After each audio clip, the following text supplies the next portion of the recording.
اعوذ باللہ من الشیطان الرجیم بسم اللہ الرحمن الرحیم۔ اسرار حسین شاہد کی خدمت ہے۔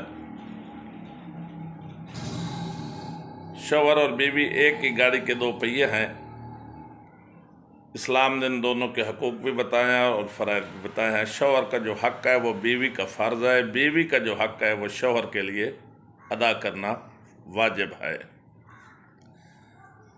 آئیے آج ڈسکس کرتے ہیں کہ اسلام نے بیوی کو کون سے حقوق دیے ہیں۔ نمبر 1، عورت مرد کے لیے واجب ہے کہ وہ عورت کے نان و نفقہ کا اہتمام کرے، اسے اچھی رہائش دے۔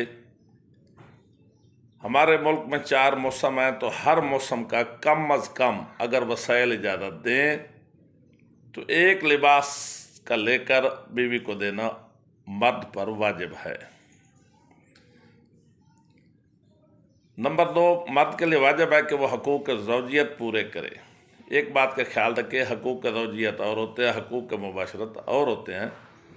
ضروری نہیں کہ حقوق زوجیت میں حقوق مباشرت شامل ہوں۔ اگر مرد کوئی مجبوری نہیں ہے تو رات کو گھر سے باہر رہنا، لیٹ گھر آنا، کسی اور طرف متوجہ ہونا، اگر مرد ایسا کرے گا تو وہ عورت کے حقوق پورے نہیں کر رہا اور وہ گناہگار ہوگا۔ نمبر 3، مرد کے لیے واجب ہے کہ وہ عورت کو احترام دے، اسے پھول کی طرح رکھے۔ پھول کو سونگا جاتا ہے، اسے مسئلہ نہیں جاتا۔